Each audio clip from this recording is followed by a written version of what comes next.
Buenas tardes, profesor. Soy Ingrid Álvarez, alumna de la carrera de Bibliotecología en la asignatura que usted imparte llamada Pensamiento y Producción de la Literatura y el Arte. En este video pretendo explicar el trabajo de la línea de tiempo que usted nos solicitó referente a la historia del arte. Primero partir diciendo que es mucha información para que entre en una hoja carta, así que traté de colocar lo más indispensable. Como usted bien lo pidió en este trabajo, partimos por la Edad Antigua, destacando el periodo clásico del arte griego. Todo esto se desarrolla en la Edad Antigua. En el arte griego clásico hay una preponderancia o un interés muy alto por resaltar la estructura del cuerpo físico. Por ello hay un desarrollo de las proporciones humanas que demuestran el antropocentrismo de la cultura y a la vez es un elemento de poder político.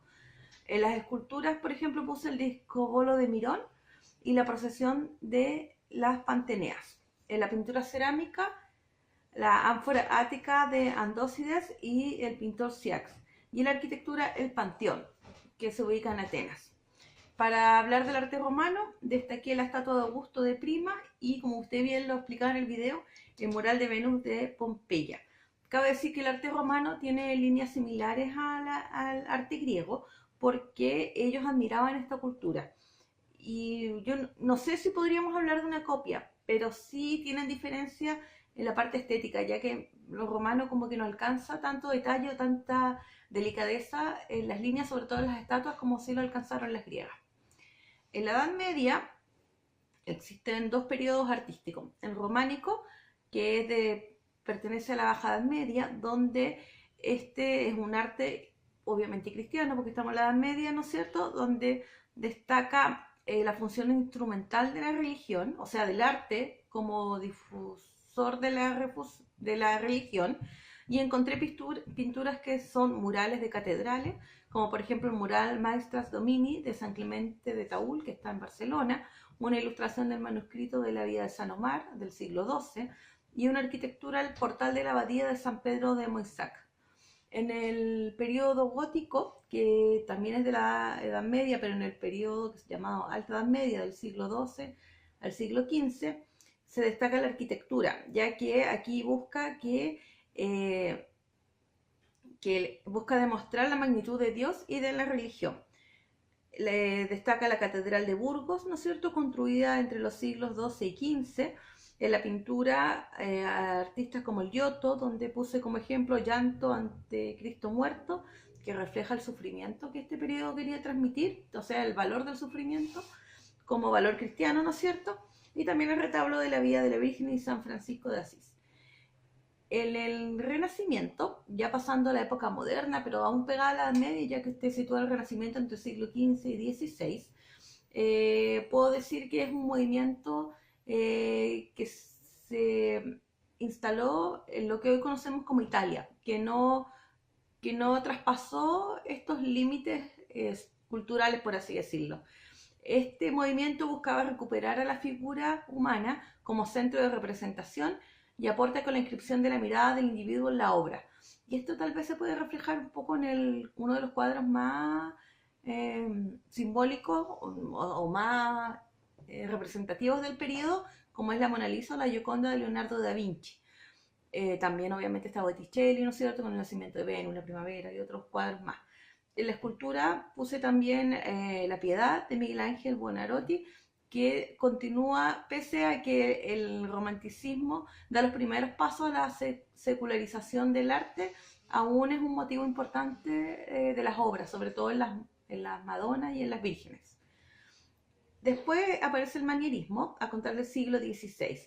Este estilo toma como modelo a los maestros renacentistas, por lo que no demuestra mucha creatividad. Exagera la forma humana o más bien igual las distorsiona, como es el caso del entierro del conde de Orgaz del Greco y Perseo con la cabeza de Medusa del escultor Benvenuto Cellini de 1554.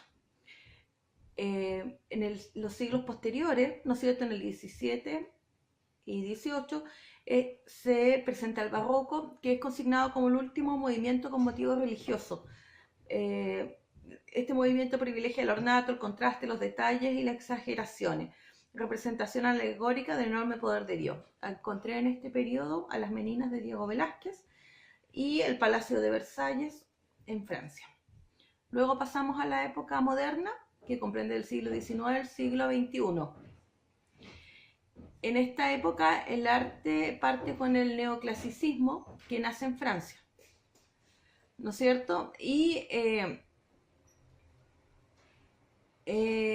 nace como oposición al barroco, ya que se desvincula de la religión. Acá puse como por ejemplo el 3 de mayo o los fusilamientos de la Moncloa de Francisco de Goya.